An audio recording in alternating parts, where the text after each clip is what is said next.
Hello friends, welcome to my YouTube channel and this video will focus on tuberculosis. Friends, अगर आप मेरे channel पे नए हैं तो मेरे चैनल को सब्सक्राइब करना मत भूलिएगा। तो चलिए शुरू करते हैं। ट्यूबरक्लोसिस को शॉर्ट में हम बोलते हैं टीबी। इस बीमारी के इंडिया में 2017 में 28 लाख केसेस पाए गए थे। इसके बाद इनको एक नोटिफिएबल डिजीज़ कन्वर्ट कर दिया गया था इंडियन गवर्नमेंट के द्वारा कि अगर किसी को भी टीबी होता है और ये डॉक्टर्स के पास जाते हैं तो इनको डॉक्टर्स को इन्फॉर्म करना मस्ट है कि इस पर्टिकुलर पर्सन को टीबी है। टीबी एक कॉन्टेजियस डिजीज़ है, एक पर्टिकुलर पर्सन से दूसरे पर्टिकुलर पर्सन तक फैल सकती है और इनके जो फैलने का रेशियो है वो इस बात पर डिपेंड करता है कि सामने वाले का इम्यून सिस्टम कितना स्ट्रॉन्ग है या कितना वीक है। और अगर कोई पर्टिकुलर पर्सन जिसको ऑलरेडी एड्स HIV का इन्फेक्शन है, उसके केस में रेट ऑफ इन्फेक्शन है कम्युनिकेशन का वो काफ़ी बढ़ जाता है। ये उस पर्सन के लिए और दिक्कत की बात है क्योंकि वो ऑलरेडी इम्यूनो कॉम्प्रोमाइज कंडीशन में है। AIDS means acquired immuno deficiency syndrome. तो ये deficiency of immune system TB होने के चांसेस को कई गुना बढ़ा देता है। ये इस बात पर डिपेंड करता है कि आपका होस्ट मतलब आपका इम्यून सिस्टम कितना स्ट्रॉन्ग है इस डिजीज़ से लड़ने के लिए। चलिए एग्जाम्पल से समझते हैं। मान लेती हूँ कि मैं एक हेल्दी पर्सन हूँ और सामने पर्सन जो इंटरेक्ट कर रहा है उसको कॉन्टेजियस प्रॉब्लम है ट्यूबरक्लोसिस की। तो अगर ये पर्टिकुलर पर्सन जब मुझसे बात करेगा तो ड्रॉपलेट्स मूव करेंगे। जैसा कि आप जानते हैं कोरोना वायरस के केस में मास्क की सलाह इसलिए दी जा रही है ताकि ड्रॉपलेट्स मूव ना कर सकें। तो अगर ये ड्रॉपलेट्स मुझ तक पहुंचेंगी और ड्रॉपलेट्स को मैं इनहेल कर लूं तो वो ड्रॉपलेट्स ओरल रूट से नेज़ल रूट से होते हुए अल्टीमेटली मेरे लंग्स तक पहुंचेगा। लंग्स में होता ऑक्सीजन और कार्बन डाइऑक्साइड ट्रांसपोर्ट, तो ऑक्सीजन रिच पार्ट होगा हमारा लंग्स। तो ये जो माइकोबैक्टीरियम ट्यूबरक्लोसिस है जिसकी वजह से टीबी की प्रॉब्लम होती है, ये बैक्टीरिया मेरे लंग्स तक पहुंचेगा एरोबिक कंडीशन में। यहाँ पर पहुँचने के बाद 3 सर्कमस्टांसेस होंगे। पहला, ये आपकी बॉडी के इम्यून सेल द्वारा डिस्ट्रॉय हो जाएंगे, कम्प्लीटली डिस्ट्रॉय हो जाएंगे, कोई चांस ही नहीं बचेगा। अगर इम्यून सिस्टम स्ट्रॉन्ग होगा तो नो चांसेस ऑफ ट्यूबरक्लोसिस। दूसरा, एक ऐसा सिचुएशन होगा कि अभी तो आपको प्रॉब्लम देखने को नहीं मिलेगी, अभी जो बैक्टीरिया वो सर्वाइव नहीं करेंगे, ना ही कोई सिम्टम्स आपको दिखेंगी और ना ही कोई प्रॉब्लम होगी। इसे कहते हैं लैटेंट फेज। अगर आपका इम्यून सिस्टम थोड़ा वीक है तो वो थोड़ा स्ट्रॉन्ग थोड़ा वीक के चक्कर में ज़्यादा ग्रोथ नहीं कर पाएगा, लैटेंट केस में चला जाएगा। लेकिन जैसे ही वो पाएगा कि आपकी इम्यून सिस्टम कमज़ोर हो गई है, या तो आपको एड्स की प्रॉब्लम है या आपको ऐसे ड्रग्स ले रहे हैं जहाँ पर इम्यून सिस्टम कॉम्प्रोमाइज़ कर रहा है, जैसे इम्यूनो सप्रेशन ड्रग्स, तब वो मौका देखेगा और ज़्यादा ग्रोथ करने लगेगा। या कुछ ऐसा भी होगा वो बहुत ज़्यादा मल्टीप्लिकेशन करने लगेगा। ये पूरी सिचुएशन इस बात पर डिपेंड करती है कि इम्यून सिस्टम कितना स्ट्रॉन्ग है।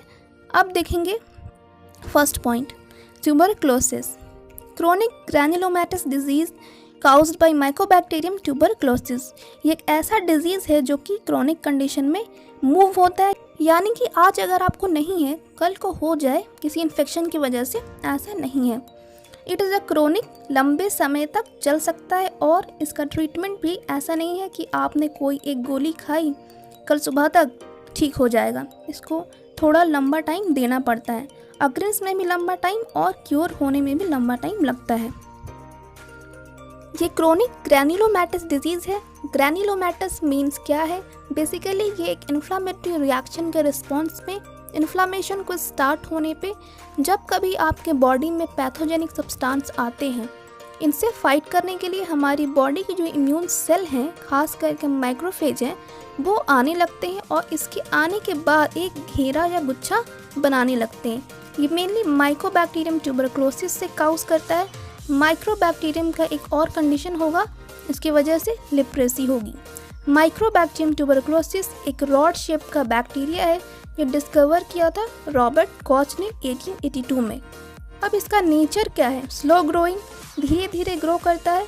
ऑब्लिगेट एरोबिक बैसिली, यानी कि एक ऐसा बैक्टीरिया है जो मोस्ट ऑफ द केस में एरोबिक कंडीशन इनके लिए सुटेबल कंडीशन होता है और एरोबिक मीन्स ऑक्सीजन के प्रेजेंस में ये सर्वाइव करते हैं। थर्ड पॉइंट है इंटर्स through inhalation of droplet containing bacilli. जब हम बात करते हैं तो कुछ ड्रॉपलेट्स निकलते हैं। इन ड्रॉपलेट्स का अगर एक्चुअल मैकेनिज्म देखा जाए तो जब बात करते हैं तो लंग्स से कुछ चीज़ें एक्सहेल हो रही हैं, बाहर आ रही हैं। तो ये ड्रॉपलेट्स बाहर आने के बाद कुछ दूर ट्रैवल करती हैं और हेवी होने की वजह से गिर जाते हैं। तो अगर कोई पर्सन नज़दीक है तो उसमें ये ड्रॉपलेट बॉडी में जा सकता है। अब बात करते हैं स्टेजेस की। फर्स्ट पॉइंट है प्राइमरी में rapid spread of bacilli from droplet to alveoli and then taken up by macrophage. इसका क्या मतलब हुआ?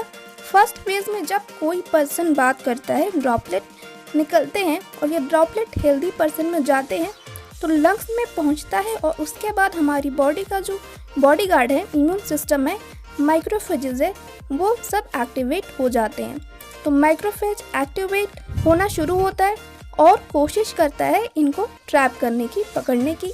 लेकिन अब तक माइक्रोफेज एक्टिवेट नहीं हुए हैं। माइक्रोफेज के भी 2 स्टेप होते हैं। माइक्रोफेज इनएक्टिव फेज में है तो अभी इनके पास वो एबिलिटी नहीं है कि वो इस तरह के ट्यूबरक्लोसिस माइक्रोबैक्टीरियम को ख़त्म कर सके पूरी तरह से या किल कर पाए। तो वहाँ पर प्रोसेस स्टार्ट नहीं होता है। सेकंड पॉइंट में देखेंगे क्या होता है, over time spread of infection. जैसे जैसे समय बीतता जाता है जो इन्फेक्शन है वो फैलता जाता है। उसके बाद अगले जो स्टेप है, माइक्रोफेज एक्टिवेट हो जाते हैं जब टी सेल आना शुरू होते हैं, तब ये एक्टिवेट हो जाते हैं। इसके बाद अगला प्रोसेस है इंजेस्ट बैसिली गेट सेग्रीगेटेड। तो ये क्या करेगा, इंजेस्ट करेंगे, उसको डाइजेस्ट करेंगे, एक साथ एक जगह जमा करके रखेंगे और अलग अलग कंडीशन में मूव करने की कोशिश करेंगे। यानी कि जो ट्यूबरक्लोसिस की बैक्टीरिया है इनको डिस्ट्रॉय करने की कोशिश करेंगे। अकॉर्डिंगली जितना एक्टिवेट हुआ होगा T cell, immune system, macrophages, उसी के अकॉर्डिंगली उसके बाद देखिए दीज चेंजेस रिजल्ट इनटू, अब ये जो पूरा प्रोसेस हो रहा है आपका ट्यूबरक्लोसिस, माइक्रोफेज और टी सेल का कॉम्प्लेक्स बनेगा जिसे हम प्राइमरी कॉम्प्लेक्स कहते हैं। और ये अभी फ़िलहाल असिम्टोमेटिक हो सकता है, यानी कि अब इसमें सिम्टम्स दिखेंगे, ये ज़रूरी नहीं हो सकता है। थोड़ा और आगे बढ़ेगा, कन्वर्ट होगा और ज़्यादा एक्टिवेट हो जाएगा, तब सिम्टम्स देखने को मिलते हैं। अब हम बात करेंगे लैटेंट फेज़ की। लैटेंट मतलब अभी तो वो ग्रोथ नहीं करेगा, छुपा हुआ होगा। जैसे ही इम्यून सिस्टम वीक होगा ये अपना असर दिखाना शुरू कर देगा। इसका भी अलग अलग स्टेजेस हैं। यूजुअली अगर after 21 days of droplet infection, यानी कि 21 दिन के बाद असर दिखेगा ड्रॉपलेट इन्फेक्शन के बाद। ये ज़रूरी नहीं है एग्जैक्टली 21 डेज ही हो, ये आगे पीछे भी हो सकता है। कई बार कहते हैं हम लोग 3 हफ्तों की खांसी लंबी चल रही है तो आपको ये चीज़ डॉक्टर को दिखानी चाहिए। आपको sputum test, blood test, X-ray, imaging test इनको परफॉर्म करना चाहिए कि आपको इन्फेक्शन है या नहीं है। नेक्स्ट स्टेप है स्टिमुलेशन ऑफ टी सेल। हमारे बॉडी में जो बैक्टीरिया है पहुंचा और माइक्रोफेज उसको मारने के लिए पहुंच गया।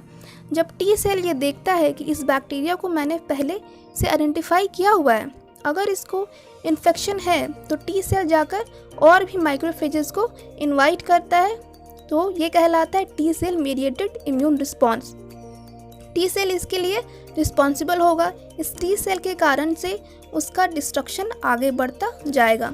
अगला स्टेप है फॉर्मेशन ऑफ ग्रैन्युलोमस। इसी को बोलते हैं ट्यूबरकल्स। ये एक ऐसा पार्ट है जिसमें बहुत सारे माइक्रोफेज टीबी के बैक्टीरिया को, माइकोबैक्टीरियम ट्यूबरकुलोसिस को घेर के रखते हैं ताकि ये आगे जाकर स्प्रेड ना कर सके। जब तक ये फेज़ होगा ग्रैन्युलोमा ट्यूबरकल होंगे, तब तक ट्यूबरकुलोसिस के बैक्टीरिया स्प्रेड नहीं हो पाएंगे। ये आपका लैटेंट फेज में आता है।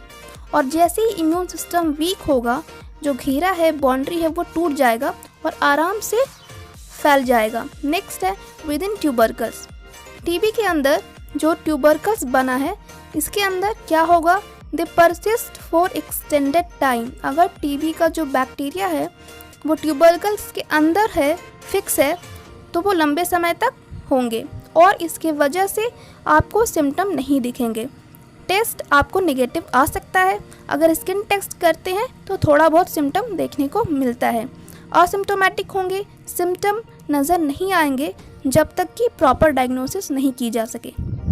अब आते हैं सिम्टम्स। फर्स्ट है वेट लॉस, सेकंड है फैटिक, थकावट रहेगी और वीकनेस होगा। Anorexia means loss of appetite, means खाने का मन नहीं करेगा। इसकी वजह से भी वीकनेस और माल न्यूट्रिशन की प्रॉब्लम हो सकती है। नेक्स्ट है इवनिंग फीवर। अगर शाम में काफ़ी दिनों तक फीवर आ जाए तो इसका मतलब प्रॉब्लम बढ़ रही है। अगर फीवर रात को और बढ़ जाए, उसकी वजह से स्वेटिंग होने लगे, तो डायग्नोसिस टेस्ट करानी चाहिए। Chronic non productive cough. Starting में कफ नहीं होगा लेकिन आगे चल के प्रोडक्टिव विथ म्यूकोप्रूलेंट स्पूटम, ऐसा म्यूकस जिसमें पस भी हो, और कुछ दिनों के बाद इसमें कफ के साथ ब्लड का ड्रॉपलेट्स आना भी शुरू हो जाए। नेक्स्ट है ऑर्गन रिलेटेड। इसमें आपको बोन में प्रॉब्लम आ सकती है, किडनी, इंटेस्टाइन, मेनिंजेस और आपके यूरिनरी ट्रैक्ट में भी प्रॉब्लम हो सकती है। और ये जो सिम्टम्स हैं अकॉर्डिंगली ऑर्गन टू ऑर्गन दिखेंगी। नेक्स्ट है रिस्क फैक्टर। फर्स्ट है immunosuppressive drug along with other kind of disease. First है रूमेटॉइड अर्थराइटिस। ये एग्जाम्पल है ऑटो इम्यून डिसऑर्डर का, मतलब एक ऐसा इम्यून डिजीज़ की प्रॉब्लम जिसमें हमारा इम्यून सिस्टम आपकी बॉडी को पहचानने से इनकार कर देता है और उसको फॉरेन पार्टिकल्स मानकर ट्रीट करता है। नेक्स्ट है क्रोहन्स डिजीज़। ये इन्फ्लामेटरी बाउल डिजीज़ का है जिसको ठीक करने के लिए इम्यूनोसप्रेसिव ड्रग्स का यूज़ करते हैं। नेक्स्ट है ल्यूपस। ये एक ऐसा कंडीशन है जो इन्फ्लामेशन तो काउज करेगा लेकिन इन्फेक्शन की वजह से भी जनरेट हो सकता है। इसके बाद कैंसर आपकी पूरी बॉडी में स्प्रेड करता है और इम्यून सिस्टम को वीक करता है। एड्स अदर डिजीज़ जो आपके इम्यून सिस्टम को अफेक्ट करता है। नेक्स्ट है अदर रिस्क फैक्टर। इसके साथ और कौन से सोशल इकोनॉमिकल फैक्टर हैं इसकी बात करेंगे। फर्स्ट है पुअर इकोनॉमी। अगर कोई गरीब है, फाइनेंशियल कंडीशन ठीक नहीं है, तो वे अफोर्ड नहीं कर पाता है अच्छा खाना पीना, तो इससे भी होता है। दूसरा इलिटरेसी, जो पढ़े लिखे नहीं हैं उनको पता नहीं होता है सिम्टम्स क्या होते हैं, कब डायग्नोसिस कराना है। उसके बाद है माल न्यूट्रिशन। अगर खाना पीना ठीक से नहीं मिल रहा है, न्यूट्रिशनल चीज़ें नहीं मिल रही हैं, बैलेंस डाइट नहीं मिल रहा है, तो ये इम्यूनिटी को डिक्रीज़ करता है। नेक्स्ट है डायग्नोसिस। फर्स्ट है ब्लड टेस्ट, सेकंड है इमेजिन टेस्ट। इसमें एक्सरे और सोनोग्राफी दोनों आ सकता है। चेस्ट का एक्सरे लेकर देखते हैं कि क्लम्जीनेस, ग्रैनुलोमस तो नहीं बना हुआ है कहीं पे। नेक्स्ट है ब्रोंकोस्कोपी। ओरल रूट से एक ट्यूब डालते हैं जो आइडेंटिफाई करता है लंग्स के ब्रोंक्यूल्स और रेस्पिरेटरी ट्रैक्ट में क्या प्रॉब्लम है। नेक्स्ट है स्पूटम एनालिसिस। कफ का कल्चर टेस्ट किया जाता है, टीबी बैक्टीरिया प्रेजेंट है या नहीं है। नेक्स्ट है लंग बायोप्सी। लंग्स के टिश्यू को टेस्ट किया जाता है, स्ट्रक्चर, फिजियोलॉजिकल फंक्शन की। स्किन टेस्ट, मतलब स्किन के ऊपर कोई एक ड्रॉप लगाया, उसके बाद इसका जो रिस्पॉन्स टाइम होगा 72 से 48 आवर्स तक, 2 से 3 दिन के बाद चेक करेंगे तो एक बबल जैसा स्ट्रक्चर बनेगा। इसे बबल टेस्ट भी कहा जाता है और इसे बोलते हैं मैनटॉक्स टेस्ट। शॉर्ट में बोलते हैं PPD test, purified protein derivative. TB के प्रोटीन को आइसोलेट करके प्यूरिफाई करेंगे। नेक्स्ट है ट्यूबरकुलिन स्किन टेस्ट। स्किन के डर्मिस पार्ट पे इंजेक्ट करेंगे इंजेक्शन में 0.1 ml में। इसके बाद जब हम इसको इंजेक्ट करेंगे तो 2 से 3 दिन के बाद जब देखेंगे तो या तो रिज़ल्ट पॉजिटिव आएगा या नेगेटिव। अगर पॉजिटिव आएगा तो क्या होगा, जहाँ पर इंजेक्ट किया था वहाँ पर बबल बना होगा। जब पेशेंट को टीबी नहीं है और इंजेक्ट करेंगे तब क्या होगा, जो माइक्रोफेज है अट्रैक्ट करेंगे टी सेल को। टी सेल देखेगा मेरे पास कोई ऐसा सेल आया ही नहीं है, तो टी सेल चला जाएगा, कोई बबल्स नहीं बनाएगा। लेकिन पॉजिटिव रिजल्ट आया तो आपके जो टी सेल हैं वो और भी टी सेल माइक्रोफेज को अट्रैक्ट करेंगे, जिनकी वजह से उनके मास बढ़ता जाएगा, यानी कि स्वेलिंग बढ़ती जाएगी, तो बबल बनेगा, तो कंफर्म है उस पर्सन को ट्यूबरकुलोसिस है। तो ये था आज की वीडियो में। फ्रेंड्स, अगर वीडियो अच्छा लगे तो लाइक शेयर कमेंट ज़रूर कर दीजिएगा। फिर मिलते हैं नेक्स्ट वीडियो में।